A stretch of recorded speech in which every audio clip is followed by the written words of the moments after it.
Guys দেখো চলে এসেছি আজকে আবার তোমাদের মাঝে। তো দেখো আজকে বিটরুট দিয়ে রুটি বানিয়ে দেখাবো তোমাদেরকে। এই তো রুটি বানাচ্ছি, এখন রুটিটা বেলে নিলাম।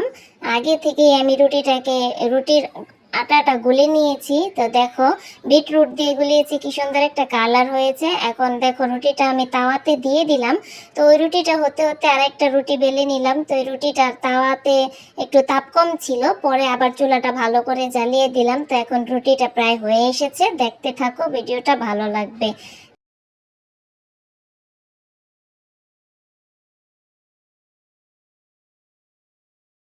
ভালো লাগলে লাইক কমেন্ট শেয়ার করতে পারো। তো দেখো একটা রুটি বেলা হয়ে গেছে, আরেকটা রুটি আমি তাওয়ায় দিয়ে দিচ্ছি। আজকে রুটির কালারটা কি সুন্দর হয়েছে দেখো বন্ধুরা। আর তোমরা আমার পাশে থেকো, আমার ভিডিওটা শেয়ার করো, এটাই আশা করি তোমাদের থেকে।